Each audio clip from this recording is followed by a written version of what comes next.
Good morning everyone. आज मैं आप लोग को कुछ कॉम्पिटिटिव क्वेश्चंस जो नेशनल और इंटरनेशनल लेवल पे जो एग्ज़ाम होती है मैथ्स से रिलेटेड, उसका कुछ इम्पोर्टेंट क्वेश्चन डिस्कस करने जा रहा हूँ। एनटीएससी के बारे में तो आप लोग को पता ही होगा से नेशनल टैलेंट सर्च एग्ज़ाम, और एक होता है आईएओ। आईएओ क्या होता है? International astronomy olympiad. और एक हो गया आईजेएसओ। आईजेएसओ का भी कुछ क्वेश्चंस है, वो आप लोग देख लो। वो इंटरनेशनल जूनियर साइंस ओलंपियाड जो है, ये भी मतलब जो 10th लेवल पे होता है, इससे रिलेटेड कुछ क्वेश्चंस जो है हम लोग डिस्कस करने जा रहे हैं। तो इसको स्टार्ट करने से पहले आप इस चैनल को सब्सक्राइब, लाइक और नोटिफिकेशन बेल को ऑन ज़रूर कर ले, ताकि अधिक से अधिक वीडियो जो है आसानी से आपके पास वो पहुंच सके। फर्स्ट नंबर क्वेश्चन है, the numbers of integers between -√8 and √32 कितना होगा? तो ऑप्शन दिया हुआ है। तो ये क्वेश्चन आपको देखने में लग रहा होगा बहुत ही सिंपल है, बट जो जिस ढंग से आप सोचोगे उस ढंग से ये बनेगा नहीं। पहले √8 का वैल्यू निकालो 2√2, और फिर √2 के वैल्यू से इसमें इंटू करो, -2.828 आ गया, और √32 का वैल्यू 4√2 आएगा। इसको जब हम सॉल्व करेंगे तो 4 इंटू 1.414 होगा, 5.656। जब इसको अब हम नंबर लाइन पे रिप्रेजेंट करेंगे तो इसके बीच में ये तो -2 से ज़्यादा है, तो 2 उसके अंदर आ गया, और ये भी 5 से ज़्यादा है। अब इसको काउंट कीजिए, टोटल नंबर कितना हुआ? 1 2 3 4 5 6 7 8। तो इसका सही आंसर क्या हो जाएगा? 8 हो जाएगा। और वैसे आप सीधे ये मारते से 336, ज़्यादा से ज़्यादा बच्चा 6 मारता, तो इस तरह से इसका आंसर जो है वो 8 होगा। ओके, अब नेक्स्ट क्वेश्चन जो है वो आईजीएसओ का है, जो 2009 में मैंने आया हुआ है। इसको आप इस तरह से देखो, if A square plus 2b equal to 7, B square plus 4c equal to -7, C square plus 6a equal to -14, then the value of A square B square plus C square क्या होगा? तो ये 3 इक्वेशन हो गया। इस तीनों equation को पहले हम ऐड करते हैं। तो ऐड करने पे A square plus B square plus C square plus 6a plus 2b plus 4c, और इधर का ऐड करेंगे तो ये 7 से 7 कट गया, -14। अब क्या करना है, आप 6a में देखो, अगर हम इसको होल स्क्वायर पे लिखते हैं तो 6a में 2ab का टर्म है कि नहीं? तो 2ab का टर्म है, तो ये 2a और 3 है कि नहीं? मतलब इसमें b जो है वो क्या हो जाएगा? 3 हो जाएगा। तो इसको हम ऐसे लिख सकते हैं, ए स्क्वायर अब प्लस 2ab अब प्लस बी स्क्वायर, ये 3a प्लस 3 का होल स्क्वायर। तो अंदर में ये 3 एक्स्ट्रा है, तो बाहर में ये -3 लगा दिए। वैसे ही यहाँ पे भी 2ab, इसमें भी 2ab होगा, तो इसको हम b प्लस 1 का होल स्क्वायर लिख सकते हैं। ठीक है, b प्लस 1 का होल स्क्वायर, तो इसमें 1 तो है नहीं, तो 1 बाहर माइनस कर दो। फिर वैसे ही इसको भी सी स्क्वायर और 4c को लेकर और एक +4 को लेकर, ठीक है, वो c प्लस 2 का होल स्क्वायर, और ये -4 बाहर लिख देंगे क्योंकि यह एक्स्ट्रा है अंदर में। अब क्या करोगे, ये 9 -9 -1 10 और -4 14, इससे ये और ये इससे ये कट गया। अब ये उस साइड हो गया 0। अब इसको हम क्या करेंगे, a प्लस 3 का whole square plus b plus 1 का whole square plus c plus 2 का होल स्क्वायर, ये भी 0 कब होगा? जब ये इंडिविजुअल 0 आएगा, वो तभी होगा। तो इसको सॉल्व करने के लिए पहले a प्लस 3 इक्वल टू 0, ठीक है, तो ये स्क्वायर उधर गया, ठीक है, तो ये स्क्वायर रूट का तो 0 के साथ होगा तो कुछ नहीं होगा। फिर a plus 3 equal to 0, a बराबर -3।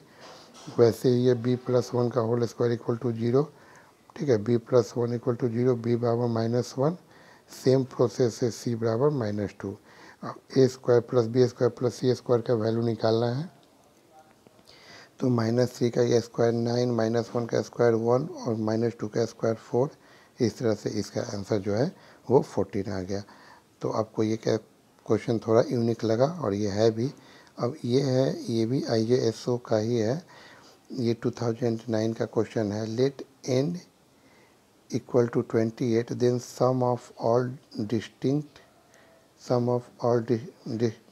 फैक्टर, मतलब 28 का जो फैक्टर्स होगा उसका सम क्या है। तो इसका ये फुल जो लेक्चर्स है वो हम एक बनाए हुए हैं। तो सम ऑफ ऑल डिस्टिंक्ट फैक्टर्स निकालने का फार्मूला क्या होता है, तो इसके लिए सबसे पहले जो नंबर्स दिया हुआ है उसका हम फैक्टराइज करेंगे। तो 28 का ये फैक्टराइज किए तो 2 स्क्वायर इंटू 7 का पावर ये 1 आ गया। तो इसको जो पावर 2 है उसमें 1 ऐड कर दो, 2 का पावर 3 माइनस 1, फिर 7 का स्क्वायर -1, मतलब जो है उसके पावर में 1 ऐड करके 1 माइनस, और फिर जो बेस है, बेस में 2 है तो 2 माइनस 1 यहाँ 7 है तो 7 माइनस 1। अगर इसके साथ आगे कोई और होता तो उसका भी हम सेम ऐसे ही प्रोसेस करते। ठीक है, इसको सॉल्व करने पे ये 7 आ गया, इसको सॉल्व करने पे 48, नीचे 6 हम कट कर दिए, 8 टाइम्स में 7 8 जो 56।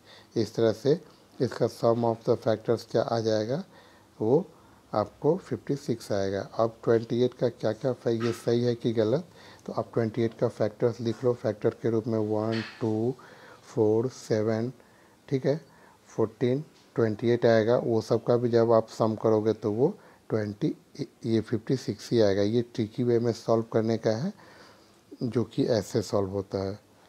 ओके, अब नेक्स्ट है, अब ये देखो,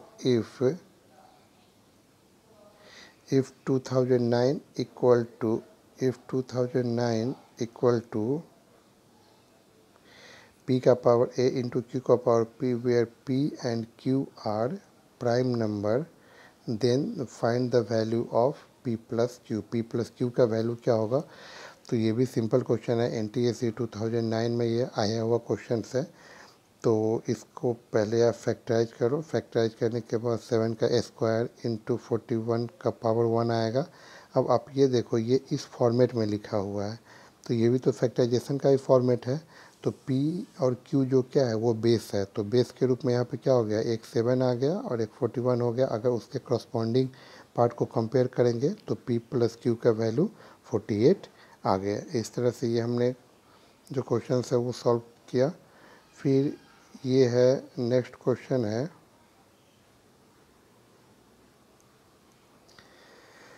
IAO का इसको हम देखते हैं। When a positive integers x is divided by 47 the remainder is 11, therefore when x square is divided by 47 तो क्या होगा। मतलब किसी नंबर्स में जब हम 47 से डिवाइड करते हैं तो ये 11 आता है, तो उसके स्क्वायर में डिवाइड करेंगे तो क्या आएगा। तो मान लीजिए ये हम पहले ये नंबर लिख लिए। अब स्क्वायर ऑन बोथ साइड जब आप करोगे तो X square equal to 2209 Q square, ये A square plus 2ab plus B square. तो इस दोनों में तो क्यू है ही, इट मीन्स इस दोनों में तो 47 है ही, तो ये टर्म और ये टर्म में तो 47 से डिवाइड लग ही जाएगा।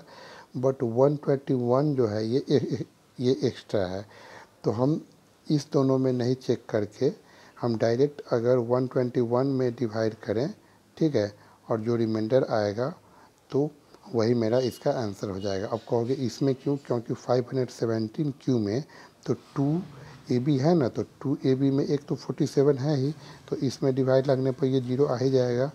फिर दूसरा है ये 2209 क्यू स्क्वायर, इसको भी जब हम 47 से डिवाइड करेंगे तो ये भी 0 आएगा, बट ये एक डिफरेंट है, ठीक है। तो इसमें जब हम 47 से डिवाइड किए तो रिमाइंडर 27 आया। इस तरह से इसका जो आंसर आ जाएगा वो 27 होगा। अब है क्या, ये थोड़ा सा इंटरेस्टिंग क्वेश्चन है, आप इसको ध्यान से देखो, ये भी IGSO का ही है। इसमें बोल क्या रहा है, से तो समझना है आपको। पी क्यू आर जो है वो 3 नेचुरल नंबर्स है, इस तरह से दिया हुआ है, ऐसे P and Q are prime number, P और क्यू प्राइम नंबर है, and Q divides P R, condition दे दिया है, माने क्यू जो है वो पी आर को डिवाइड करता है। इट मीन्स अगर सिर्फ क्यू से पी के लिए बोलता तब तो डिवाइड नहीं लगता क्योंकि प्राइम नंबर है, बट आर उसके साथ दे दिया है तो इसलिए वो डिवाइड लग जा रहा है। तो बोल क्या रहा है, से कौन सा स्टेटमेंट इसमें से सही होगा। आप बहुत ही ध्यान से समझो। तो पहला है Q divides R, P divides R, P divides Q R और P डिवाइड्स Q। तो एक बार बताओ, यहाँ पे P एंड Q जो है वो प्राइम नंबर है और Q डिवाइड्स PR, तो इसका मतलब क्या हुआ, Q से R में तो डिफिनेट डिवाइड लगेगा। क्यों? क्योंकि P तो ऑलरेडी प्राइम नंबर है, तो प्राइम नंबर से प्राइम नंबर में तो डिवाइड नहीं लगता है, because P and Q are prime number and prime number cannot divide another prime number. तो इसलिए ये तो फर्स्ट तो डिफिनेट है से Q डिवाइड्स R। अब ये जो है सेकेंड है P डिवाइड्स R है कि नहीं। हम एक कुछ नंबर ले लेते हैं, मान लो जैसे ये नंबर ले लिए ऐसे, ऑप्शन को ध्यान यहीं पे रखो, ये हो गया। अब देखो अगर हम P को ले लिए 5, Q को ले लिए 7 और R को ले लिए 14, तो P वहाँ पे बोल रहा है क्वेश्चन में P R divided by Q, ठीक है।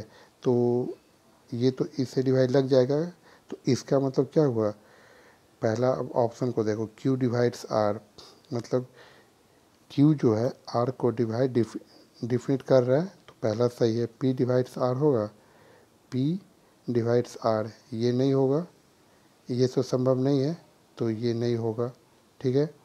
P divides Q R, P जो है वो क्यू आर को डिवाइड हो, तो ये भी संभव नहीं है, और P डिवाइड्स क्यू ये भी संभव नहीं है। तो इस तरह से इसका जो आंसर हो जाएगा वो क्या हो जाएगा, ये सही आंसर हो जाएगा, ठीक है बस। तो और अगर किसी भी एग्जाम में आपको मान लीजिए 2-3 आंसर मिल रहा हो और अगर फर्स्ट में आपको कोई आंसर मिल गया तो सही वैलिड फर्स्ट ही माना जाता है, क्योंकि एग्जामिनर ये देखता है फिर स्टूडेंट्स को स्टार्टिंग से वो देखा है कि नहीं, डायरेक्ट वो लास्ट वाले ही आंसर को टिक मार रहा है। तो इस तरह से हम लोगों ने कुछ इंपॉर्टेंट क्वेश्चंस डिस्कस किए हैं। अगर फिर भी आपको इसको कुछ समझने में डाउट हो तो आप नोटिफिकेशन तो आप नीचे कमेंट बॉक्स में कमेंट ज़रूर कर सकते हैं, ताकि मैं अधिक से अधिक सिंपल वे में आप लोग को ये एक्सप्लेन करके आपके पास भेज सकूँ। Okay, thank you.